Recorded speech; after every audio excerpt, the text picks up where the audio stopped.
You are watching a master at work. Yeah. Staffs and scepters was used as symbols of authority dating back to pre-dynastic records of Egypt sometime between 6,000 and 3,150 BCE. Staffs was used in the hieroglyphic denotions of the words. Noblemen and official pharaohs, deities, priests, and important officials carry scepters for the most part. Ptah is easily recognizable by the scepter he holds in his hands. Ptah's scepter has the particularity of combining several divine forces at the same time: power, life, and stability. Indeed, it is composed respectively of the scepter, the Ankh cross, and the Jed pillar. The bottom of the Egyptian scepter or staff functions as a tuning fork. The scepter is an Egyptian healing tool that is often used in combination with the Ankh. The scepter is a symbol of power or dominion and is associated with ancient Egyptian deities such as Seth or Anubis, as well as with the pharaohs. The scepter also represents the Seth animal or Khnum, and in later use, it was a symbol of control over the force of chaos that Seth represented. The Egyptian power, dominion, scepter is a symbol that appeared often in relics, art, and hieroglyphs associated with the ancient Egyptians. It appears as a stylized animal head at the top of a long straight staff with the fork end.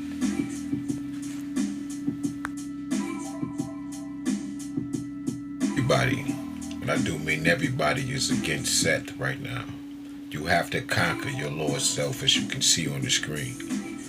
He's holding the literal tuning fork of the gods, and he's going to snatch it or like literally spit it in half. He has to break it because everybody is tapped and tuned in to such a low vibrational Sahu nature, your lower self, demonic. Everybody on demon time. You want to be a devil, and nobody wants to be the God who they are. Everybody wants to be the enemy, your worst self. This is the battle between you, good and evil.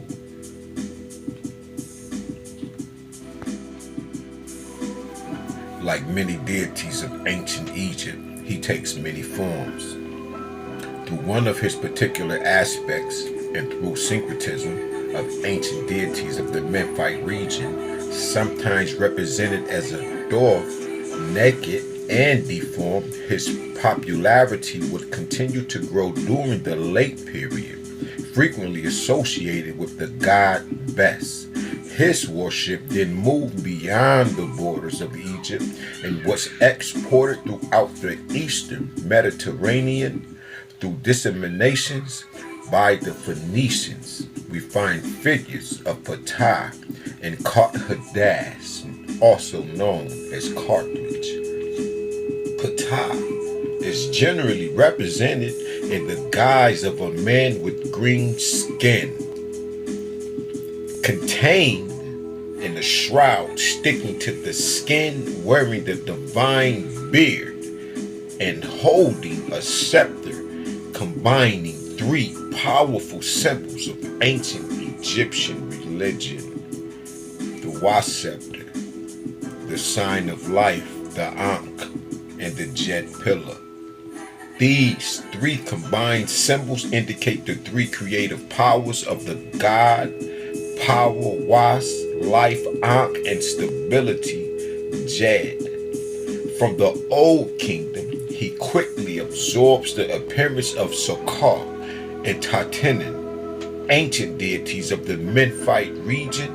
His form of Sokar is found contained in its white shroud, wearing the ATEF crown, an attribute of Osiris, also, or better known as Asar. In this capacity, he represents the patron deity of the necropolis in Saqqara and other famous sites where the royal pyramids were built.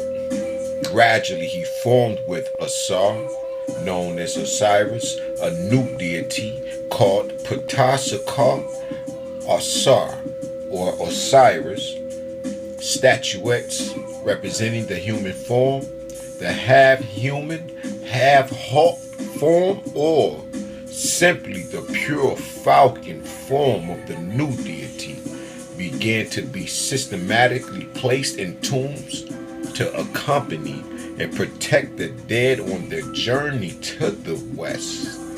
Was the sun SETH,